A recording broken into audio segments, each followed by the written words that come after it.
अच्छा, जैसा कि नाज़रीनों के भी इल्म में है कि अशरा मग़फ़िरत चल रहा है, इसके बाद हमारा अशरा निजात का शुरू होता है और उसमें हमारे बहुत सारे बहन भाई एतिकाफ़ की जो नेमत है वो हासिल करते हैं।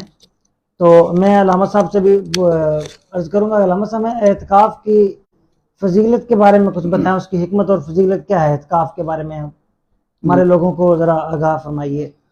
बिस्मिल्लाहिर्रहमानिर्रहीम। देखें, आम दिनों के अंदर जब इंसान बिल्कुल खुलेआम फिर रहा होता है तो जाहिर सी बात है कि जब इंसान दुनिया के अंदर निकलता है ना बाहर, तो दुनिया की रंगीनी उसको एक फितरत की वजह से उसको अपनी तरफ अट्रैक्ट करती है, अपनी तरफ खींचती है इंसान को। ये इंसान की फितरत है। तो वैसे तो अल्लाह तबारक व तआला ने इंसान के लिए ये लाजिम कर रखा है कि जिस तरह इबादत करनी है इबादत भी करो और अपने मामलात ज़िंदगी को भी अदा करो। एक मरतबा एक साहबी ने ऐसा किया था ना कि उन्होंने बिल्कुल दुनिया से कट कर वो जाकर के मस्जिद में बैठ गए, तो जोजा ने जाकर शिकायत लगा दी प्यारे आका को। तो हुजूर वो देखें जब आपने उनको ज़ुहद और तक़वा और इरादनी दुनिया ऐसा सिखाया कि वो तो बिल्कुल ही कट कर घर से चले गए दूर, ना मेरा हक है ना बच्चों का हक है, वो तो मस्जिद में होकर के रह गए हैं। तो प्यारे आका उनके पास गए, वो जाके कहा कि देखो मैं नबी हूँ, मेरी भी बीवी है, मेरे भी बच्चे हैं, तो मैं उनके तमाम हुकूक पूरे करता हूँ। तो जिस तरह मैं करता हूँ कि तुम भी वैसा का वैसा ही जाकर के करो, अपने बीवी के हुकूक अदा करो, अपने बच्चों के हुकूक अदा करो और रब के लिए भी अपना वक्त निकालो। तो इससे में साबित तो ये हुआ कि दीन जो है ये इंसान की फितरत के मुताबिक डील करता है, और फितरत में ये चीज शामिल है कि इंसान रब के लिए भी वक्त निकाले, अपने बच्चों के लिए भी वक्त निकाले और माशरे के जितने भी अपना औकात हैं वो भी अपने लिए खास रखे।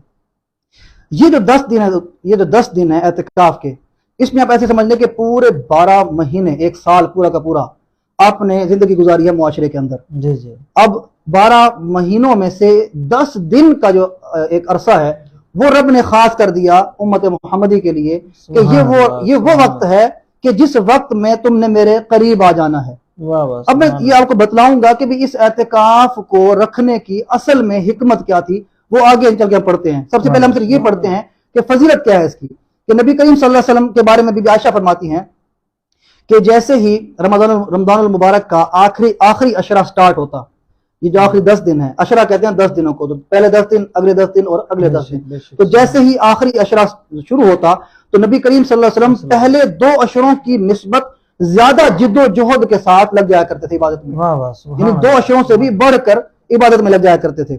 और फरमाया कि और तो और आप अपनी जिंदगी में जब तक आप जिंदा रहे तब तक रमजान के आखिरी 10 दिन में आप एतिकाफ करते रहे। सुभान अल्लाह। और यहां तक भी आता है कि जिस साल में प्यारे आका का विसाल हुआ है उस साल के बारे में प्यारे आका फरमाते, बीबी आयशा फरमाती है कि प्यारे आका ने 20 दिन एतिकाफ किया था। सुभान अल्लाह। आखिरी जब आपके विसाल का वक्त करीब आया था उसमें 20 दिन आपने एतिकाफ किया, रमजान के 20 दिन में। सुभान अल्लाह। और फरमाया कि भी इस अपना आगे चलकर उन्होंने एक हदीस आती है, उस हदीस में ये जिक्र है ये चीज एतिकाफ के इस अपना बारे में। फरमाया कि जो शख्स एतिकाफ का एक दिन खास करता है, मैं सिर्फ अभी एक दिन की बात कर रहा हूँ, 10 दिन की बात मैंने आगे करनी है। जिस शख्स ने अल्लाह की रिदा की खातिर एक दिन का एतिकाफ किया तो उस शख्स के दरमियान 3 खंदकों जितना अल्लाह तबारक व तआला फासला कायम कर देता है। 3 खंदकों जितना। और आगे फिर खंदक की भी वजाहत कर दी कि खंदक कितनी है, फरमाया कि मशरिक से लेकर मगरिब तक ये एक खंदक का फासला है। तो जहन्नम के दरमियान और उस बंदे के दरमियान में 3 खंदकों का फासला रब ने रख दिया उस शख्स के लिए जिसने एक दिन एतिकाफ किया है। और उसके बाद आगे फरमाया एक और हदीस मुबारक में आता है कि जिस शख्स ने 10 दिन के लिए खास करके अपने रब के लिए बारगाह में वो हाजिर हो गया तो अल्लाह तबारक व तआला उसको 2 उम्रों और 2 हज के बराबर सवाब देता है। वाह वाह, सुभान अल्लाह। यानी ये फजीलतें हैं इसकी। अब जरा हिकमत आप देखें, इस रमजानुल मुबारक के इसी आखिरी अशरे के अंदर जैसे रब ने इंसान को उन तमाम तर दुनिया की रंगीनियों से पहले छुटकारा दिलाया, शैतान से हटाया, उसको नफ्स से छुटकारा दिया, पहले रमजान में दाखिल किया कि उस रमजान के साथ उसकी अब तरबियत हुई। इंसान की यह फितरत है कि जो काम इंसान मुसलसल करता रहता है ना तो वो उसकी फितरत सानिया बन जाती है, उसकी आदत बन जाती है। तो जो 11 महीने शैतान की तरबियत थी, उस तरबियत को शैतान को पहले बांध के साइड पे किया, अब उसके बाद इंसान को लाया कि भी आ जा, अब मेरी तरफ करीब आ जा। अब 1 दिन की तरबियत, 2 दिन की तरबियत, 3 दिन की तरबियत, तो 20 दिन मुसलसल उसकी तरबियत की, उसकी ट्रेनिंग का सिलसिला शुरू हो गया। गुनाह से बचाया, आंखों को बचाया, कानों को बचाया, जुबान को बचाया, जिस्म को इंसान के वो तमाम गुनाहों से कंट्रोल कर लिया। अब उसके बाद एक अशरा जो है वो इसको ऐसे भी दे दिया कि दुनिया से ही कट जाए। तो जब तक दुनिया में है तो ये फितरत का तकाजा है कि ये इसको अट्रैक्ट करेगी फिर भी अपने पास। तो दुनिया से भी कट कर जरा साइड पे आ जा, मेरे लिए आ जा, मेरे लिए अपने आप को खास कर ले। तो इंसान ने रब के लिए अपने आप को खास करके रब की बारगाह में हाजिर हुआ। तो वो जो 10 दिन का जो रब के साथ एक खास ताल्लुक उसका बनना है वो तो अलग उसके अंदर। फिर रमजान मुबारक के अंदर जुमा भी उसको नसीब होगा, तो जुमा वो पाएगा। जुमा के बारे में ये आता है कि जुमा इंसान को, जुमा के दिन एक ऐसी सात आती है जुमा के दिन के अंदर कि जिस वक्त में अगर इंसान अपने रब के बारगाह में कोई भी बात वो अपना अर्ज गुजार हो, कोई भी दुआ करे तो रब जो है वो उसकी बात को कबूल करता है। सुभान अल्लाह। और अपना बाद मुफस्सिरीन कहते हैं कि इससे मुराद जब इमाम जुमा का खुतबा शुरू करता है तो खुतबा शुरू करने से लेकर जब वो नमाज पढ़ना शुरू कर देता है तो इस दरमियान का जो अरसा है, इस वक्त में बैठ के इंसान जो दुआ करता है वो कबूल होती है। बात कहते हैं कि जुमा के दिन इंसान असर से लेकर मगरिब तक का जो वक्त है, मगरिब तक का वक्त, इस वक्त में जो भी दुआ करता है वो कबूल करता है। बात कहते हैं कि देखें जैसे लैलतुल कद्र को रब ने पोशीदा रखा है ना, वैसे ही जुम्मा के दिन के अंदर वो एक जो घड़ी है जिस घड़ी में रब अपनी दुआ को कबूल करता है बंदों की, तो उसको भी पोशीदा रखा है। बाद मुफस्सिरीन की ये राय है।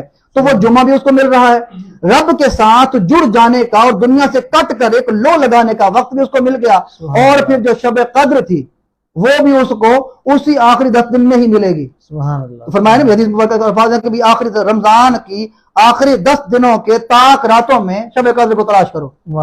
तो इस तरह हो सकता है कि इंसान एतकाफ में ना था तो बाहर होते हुए दुनिया की रंगीनियों की वजह से वो उसकी जो अपना मगफिरत और वो जो शब कद्र था वो उससे महरूम रह जाता। तो रब ने कहा कि भी इसके जरिए जब एतकाफ के साथ मेरे साथ जुड़ जाओगे तो क्योंकि अब हर वक्त मेरे पास ही मौजूद हो, तो हर वक्त तुम मस्जिद में लेटे हुए हो तो वो भी इबादत है, सोए हुए तो वो भी इबादत है।